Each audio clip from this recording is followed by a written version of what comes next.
మీరు ఎలాంటి బిజినెస్ చేస్తున్నా ఏఐ టూల్స్ ద్వారా మీ బిజినెస్ ని డబుల్ చేసుకోవచ్చు. జస్ట్ 49 రూపీస్కే ఏఐ టూల్. నమస్తే, వెల్కమ్ టు సుమన్ టీవీ. ప్రస్తుతం మనతో పాటు ఉన్నారు family counsellor, public speaker Rajani Rama గారు. నమస్తే మ్యామ్. నమస్తే నవీన.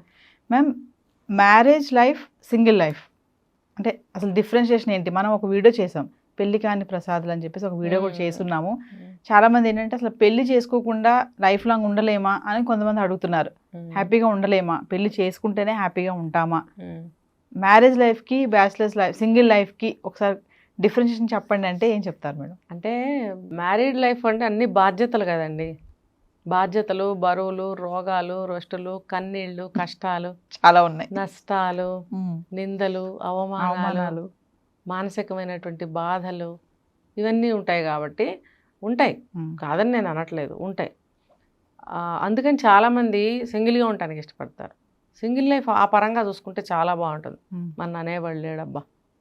కానీ ఒక్క 10 రోజులు కూడా వద్దు, ఒక్క వారం రోజులు మొండిగటాలను పక్కన పెడదాం, నార్మల్ మెంటాలిటీ ఉన్న వాళ్ళని తీసుకుందాం. ఒక 4 రోజులు సింగిల్గా ఉంటే వాళ్ళకి వెంటనే అర్థమైపోతుంది ఉండలేము అని.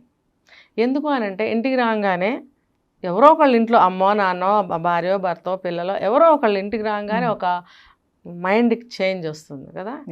డైవర్షన్, చేంజ్ కూడా కాదు, డైవర్షన్ వస్తుంది కదా. ఇప్పుడు ట్రాఫిక్లోంచి వచ్చాము, జాబ్ చేసుకొని వచ్చాము, లేకపోతే ఆఫీస్లో వర్క్ చేసుకుని వచ్చాము, లేకపోతే ఆఫీస్లోనే, లేకపోతే రోడ్డు మీద ఎవరితోనో గొడవ పడొచ్చాము, లేకపోతే ఎంతో కొంచెం డబ్బు పోయింది, ఏదో ఒక సెల్ ఫోన్ పోయింది, ఏదో ఒకటి కొంచెం మనసుకి బాధ కలిగేది ఏదో జరిగింది. ఇంటికి రాగానే నా ఇంటి తలుపు నేనే తీసుకుని లోపలికి వస్తే చీకటి, నిశ్శబ్దం ఎంత భయంకరంగా ఉంటుందో తెలుసా. ఆ శూన్యంలో ఒక సౌండ్ వస్తుంది, ఆ సౌండ్ మనకు ఖచ్చితంగా వినిపిస్తూ ఉంటుంది. ఇప్పుడు 4 రోజులు ఊరు వెళ్ళి వచ్చి తలుపు తీయంగానే చూడండి ఎలా ఉంటుందో.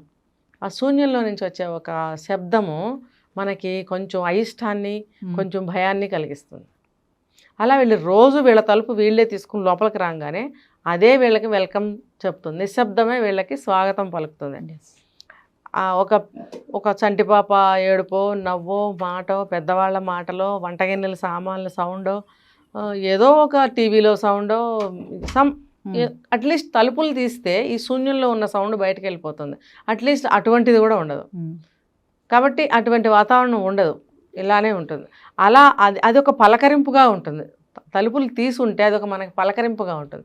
తలుపులు మూసుంటే ఏమవుతుంది, ఆ తాళం తీసేటప్పుడే మనకు అనిపిస్తుంది, అబ్బా ఇన్ని రోజులు ఊరు వెళ్ళాము, ఇప్పుడు ఇల్లు ఎలా ఉందో ఏంటో, తలుపు తీసుకుని లోపలికి వెళ్ళాలి, ఇప్పుడు ఇల్లు ఉడవాలి, అన్నీ కడుక్కోవాలి, వంట చేయాలి అని మనకి ఎలా అనిపిస్తుందో, సింగిల్గా ఉన్న వాళ్ళకి కూడా తలుపు తీయంగానే అబ్బా ఇప్పుడు మళ్ళీ నా ఒంటరితనం నన్ను వెంటాడుతుంది, ముసురుకుంటుంది, ఏదో డైలాగ్స్.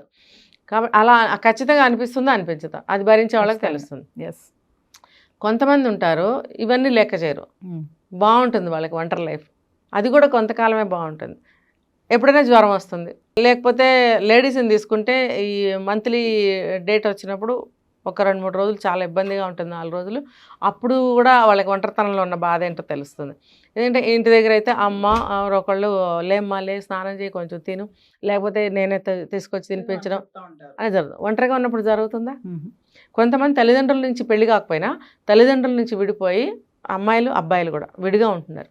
నాకు తెలిసిన ఒక సంఘటన ఏంటంటే, ఒక చోట ఉంటున్నారు, కొడుకు అనేవాడు పక్కనే ఉంటున్నాడు అనుకోండి, ఆ రెంట్ కూడా వీళ్ళే కడుతున్నారు అనుకోండి, ఇంట్లో ఉండడు, అక్కడ ఉంటాడు. ఏంటంటే నా వర్క్కి డిస్టర్బెన్స్ అవుతుంది. ఏం డిస్టర్బ్ అవుతుంది? దానికోసం నీకు ఒక పెద్ద 2 బెడ్రూమ్ ఫ్లాట్ కావాలా? ఇప్పుడు భోజనానికి వస్తూ వెళ్తూ ఉంటాడు, జాబ్ వంక పెట్టుకుని అక్కడే ఉంటాడు, అక్కడే కొన్ని సామాన్లు పట్టుకుపోయి. అంటే ఒంటరిగా ఉండటానికి కొంతమంది ఇష్టపడతారు, కొంతమందికి కొంతకాలం బాగుంటుంది, తర్వాత మళ్ళీ ఉండలేక వచ్చేస్తారు. అంటే రకరకాల సిచ్యువేషన్స్ అనమాట. ఇప్పుడు అదే నేను చెప్తుంది, ఆ ఒంటరిగా ఉన్నప్పుడు ఒక్క రోజైనా సరే తలనొప్పి వచ్చినా, ఒంట్లో బాగోపోయినా, ఇంకో ప్రాబ్లం వచ్చినా కూడా లేవలేకపోతే అప్పుడు అనిపిస్తుంది, అయ్యో ఎవరైనా ఉంటే బాగుండని అనిపిస్తుందా, అనిపించదా? అందరూ ఉన్నప్పుడు కూడా మనకు అనిపిస్తుంది. ఎవరి పనుల్లో వాళ్ళు ఉంటారనుకోండి, అరే బా లేవలేకపోతున్నాను, వచ్చి పట్టించుకోవట్లేదు, నలుగురున్న ఇంట్లో కదా వస్తుంది. మరి అసలు కంప్లీట్గా గుమ్మం తొక్కే నాదుడే ఎవడు లేనప్పుడు ఇంకెలా ఉంటుంది? అది అతి భయంకరమైనది. ఒంటరితనం అనేది ఒక శాపం, ఒంటరితనం అనేది ఒక భయంకరమైన పరిస్థితి, భయంకరమైన స్థితి అనమాట. అది అనుకుంటాం, అమ్మో ఒంటరితనం పగవాళ్ళకి కూడా రాకూడదు అని.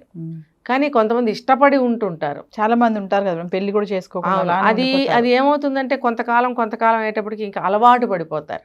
అలాంటి వాళ్ళు నలుగురితో కూడా ఉండలేరు ఇంకా. అలా ఇంకంతే కదా, ఏది అలవాటు అయితే అదే అలవాటు అయిపోతుంటుంది. కొంతమంది ఎంతకాలం ఒంటరిగా ఉన్నా ఒంటరిగా ఉండలేరు, ఉండాలని కోరుకుంటారు. నువ్వు ఏడిపిస్తున్నావు, నువ్వు మాట వినట్లేదు, నాకు పెళ్ళొద్దు, ఈ పెళ్లి జింజాటను పడలేము అని చెప్పి ఒంటరిగా ఉంటుంటారు కొంతమంది. ఇది రకరకాలు అనమాట. అప్పుడు అలా వెళ్ళిన వాళ్ళు కూడా ఉండలేరు, ఉండలేక అందరిని కోరుకుంటుంటారు. కాబట్టి ఎటు తిరిగి ఎటు మాట్లాడుకున్నా కూడా ఒంటరితనం అనేది అనారోగ్యకరం కూడా, మనిషిని కృంగతీస్తుంది, అది డిప్రెషన్లోకి తీసుకెళ్తుంది.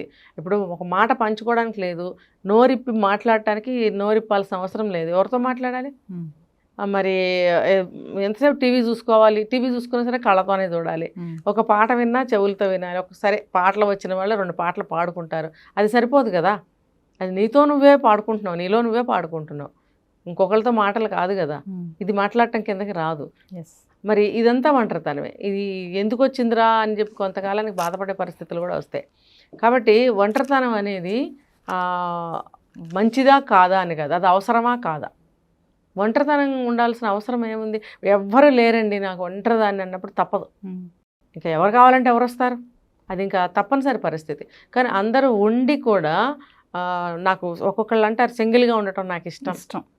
మరి అది ఏమి ఇష్టమో. చాలా మంది అమ్మాయిలు ఉన్నారు మేడం పెళ్లి చేసుకోకుండా, అంటే పెళ్లి అంటే కొంచెం భయపడే వాళ్ళు ఉన్నారు, తర్వాత సెక్సువల్ లైఫ్కి భయపడే వాళ్ళు, మళ్ళీ అత్తగారు ఉంటారు, మామగారు ఉంటారు, ఆడబడుచు ఉంటుంది, మరి పిల్లలు, ఇవన్నీ మనకి హెడేక్స్ అంతా ఎందుకని ఒంటరిగా ఉంటుంటారు. కొంతమంది వాళ్ళ కోరికలు విశృంఖలంగా ఉన్నప్పుడు కూడా అంటే అది అతిస్వేచ్ఛ అనమాట. ఎక్కడ కావాలంటే అక్కడికి వెళ్ళిపోవాలి, ఏది కావాలంటే అది ఖర్చు పెట్టుకోవాలి, ఏది కావాలంటే అది తినాలి, ఎవరితో పడితే వాళ్ళతో సినిమాలు, షికార్లు, బజార్లు తిరిగేయాలి. అలాంటి మనస్తత్వం ఉన్న వాళ్ళు కూడా సింగిల్గా ఉండడానికి ఇష్టపడతారు. కానీ ఇదంతా ఉన్నారనుకుందాం, ఒక ఏజ్ వచ్చిన తర్వాత అస్సలు ఉండలేరండి. వాళ్ళకి చాలా భయంకరమైన స్థితి ఉంటుంది ఇంట్లో, తప్పనిసరి పరిస్థితులు ఉంటుంటారు. వాళ్ళు చూడండి, పలకరిస్తే కూడా వాళ్ళ చూపులు ఎటో ఉంటుంటాయి, ఒకటి అడుగుతుంటే ఒకటి మాట్లాడుతుంటారు. మానసిక స్థితి కూడా మారిపోతుంది వాళ్ళకి. ఇప్పుడు ఓపిక ఉన్నంత వరకు మనం జ్వరం వస్తే హాస్పిటల్కి వెళ్తాం, మనం లేచి వండుకుంటాం, తింటాం.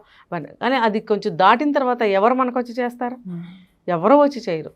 ఇప్పుడు పెద్ద పెద్ద సెలబ్రిటీసే ఒంటరిగా ఉండి లోపల చనిపోతే తలుపులు తీసే నాదుడు కూడా లేక కొద్ది రోజులు అయిన తర్వాత తలుపులు పగలగొట్టి వచ్చి చూసిన సంఘటనలు ఎన్నో జరిగినాయి కదా.